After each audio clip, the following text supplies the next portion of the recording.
তুমি এত রাতে ফ্রিজের সামনে বসে কি খাচ্ছ? সে নেই, আজ 3 বছর হয়ে গেল, তবে আজও তাকে আমি ভুলতে পারলাম না। সুফিয়ান তার কথা রেখেছেন। এই 3টি বছর সে আমার সাথে একটিবারও দেখা করেননি, কিন্তু আমার জীবনটা যে এভাবে মোড় দেবে তা আমি স্বপ্নেও ভাবিনি। বাবা সেদিনের পরের দিনই আমাকে আমার মাকে নিয়ে ঢাকা উত্তরায় চলে আসেন আমাদের আগের বাসাটা ছেড়ে। কারণটা আপনারা সবাই জানেন। এই 3 বছরে বাবা অনেকবার চেষ্টা করেছেন আমার বিয়ে দেওয়ার, কিন্তু আমার একটাই কথা, তুমি যা বলেছ আমি তাই করেছি। আর এখন আমি চাই না বিয়ে করতে। আগে পড়াশোনা করব, পরবর্তীতে আমি চাইলে বিয়ে হবে, না চাইলে নাই। তোমরা যদি জোর করো তাহলে কিন্তু আমি সুইসাইড করব। তারপর কখনো বাবা আর আমার বিয়ে নিয়ে জোর জবরদস্তি করেনি। আমার কোনো বড় ভাই নেই, তাই না চাইতেও পরিবারের হাল ধরতে হয় আমায়। এখন আমি একটা বড় কোম্পানিতে চাকরি করি, এখন আমার পরিবারকে আমি নিজেই চালাই। এর মাঝে বাবা অনেকবার বিয়ের কথা বললেও আমি সিদ্ধান্ত নেই আর কখনোই আমি বিয়ে করব না, কারণ আমি সুফিয়ানকে আজও খুব ভালোবাসি।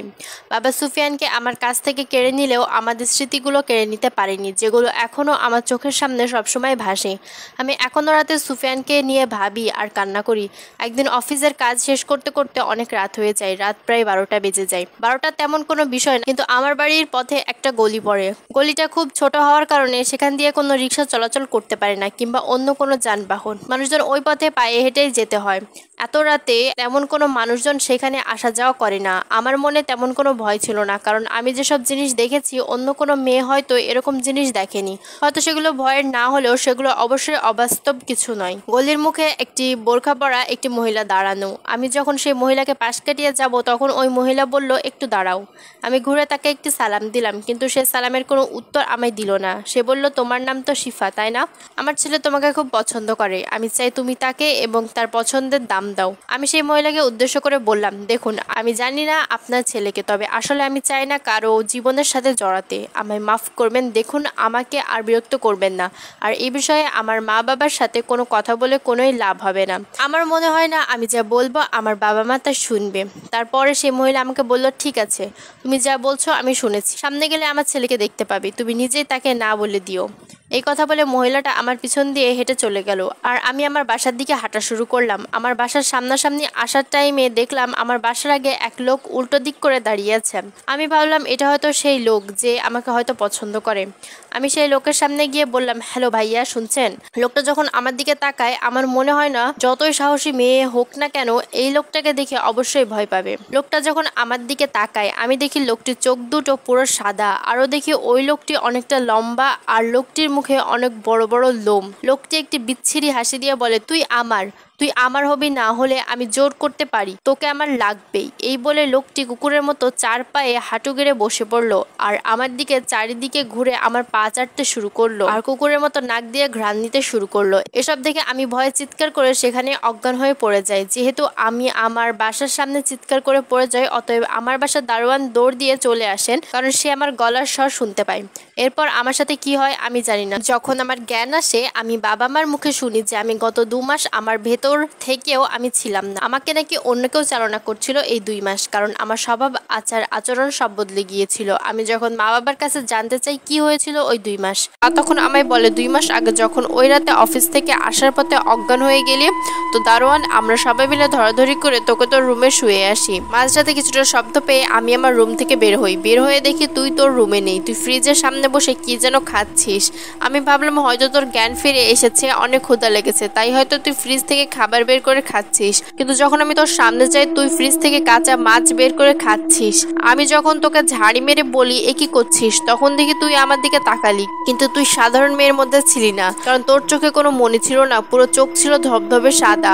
তুই তখন একটি বিচ্ছিরি হাসি দিয়ে আমায় বললি, শিফা শুধু আমার, ওকে আমার লাগবে, আমার হাতে তুলে দে, নয়তো তোরা কেউ বাঁচতে পারবি না। আমি জোরে তোর বাবাকে ডাকি। তোর বাবা যখন রুম থেকে বের হয় সেও একই অবস্থা দেখে। তোর বাবা যখন সামনে আসে তখন তুই বলিস, তোকে আমি শেষবারের মতো সুযোগ দিচ্ছি, যত তাড়াতাড়ি সম্ভব তোর মেয়েকে আমাদের হাতে তুলে দে। আমি কে তোদের কোনো ধারণা নেই, তোর মেয়েকে আমার খুব ভালো লেগেছে। এই বলে তুই হাসতে হাসতে মাটিতে অজ্ঞান হয়ে পড়ে গেলি। তারপর তোর বাবা একজন বড় আলেমকে বাসায় নিয়ে আসেন, যে সব কাজ করতো, কারণ আমরা এবার আর কোনো ধরনের রিস্ক নিতে চাচ্ছিলাম না। পরের দিন বিকেলে সেই হাফেজ আমাদের বাসায় আসেন, তো রুমে এসে দেখে তুই এখনো অজ্ঞান হয়ে পড়ে আছিস। সেই কিছু সূরা পড়তে শুরু করেন। আমরা দেখি এক পর্যায়ে তোর জ্ঞান ফিরে আসে, তুই শোয়া থেকে উঠে বসে মাথা নিচু করে কি যেন বিড়বিড় করে বলতেছিলি। তখন হাফেজ সাহেব প্রশ্ন করে তোকে, কে তুই? কি চাস? কেন কষ্ট দিচ্ছিস এই মেয়েকে?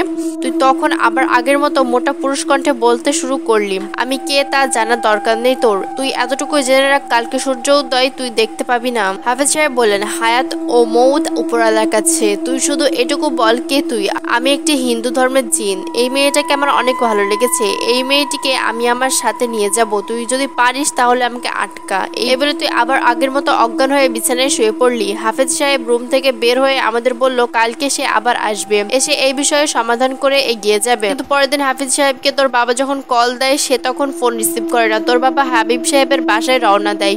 তোর বাবা আর সেই হাফিজের বাসায় এগিয়ে দেখেন চারিদিকে অনেক মানুষ, অনেক কান্না করতেছে, সেই বাড়ির মা বোনেরা।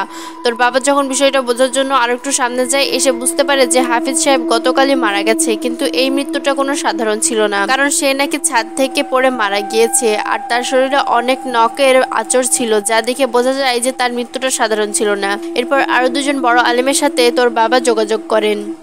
তার মৃত্যুটা একদমই সাধারণ ছিল না, কারণ সে ছাদ থেকে পড়ে মারা গিয়েছে। আর তার শরীরে নাকি অনেক নখের আঁচড় ছিল, যা দেখে বোঝা যায় যে মৃত্যুটা সাধারণ মৃত্যু ছিল না। তারপরে আরো দুইজন বড় আলেমের সাথে তোর বাবা যোগাযোগ করেন। তুই তাদের সামনেও ঘুম থেকে উঠে পুরুষ কণ্ঠে তাদেরকেও একই কথা বলেছি যে এই গতকালকের সূর্য উদয় তোরা দেখতে পাবি না। আর ঠিক তার পরের দিনই সেই আলেমরা মারা যেত। কি করব আমরা কিছুই বুঝতে পারছি না। তুই শুধু সারাদিন ঘুমের মাঝে থাকতি। ডাক্তারদের কোনো ঔষধই তোর উপর কোনো প্রভাব পড়তো না। শেষমেশ কোনো উপায় না পেয়ে সেই ইন্ডিয়ার সেই বড় আলেম সাহেবকে তোর বাবা আবার কল করেন। কিন্তু সেই আলেম সাহেব অনেকদিন আগে মারা গিয়েছিল, কিন্তু তার শীর্ষ সেখানকার একজন বড় আলেম। ঠিক আছে, আপনি আমাকে আপনার বাসায় আসার ব্যবস্থা করুন, আমি এসে বাকি বিষয়টা বোঝার চেষ্টা করব। অনেক কষ্ট করে টাকার ব্যবস্থা করে ওই আলেম সাহেবকে বাসায় আনার ব্যবস্থা করা হলো।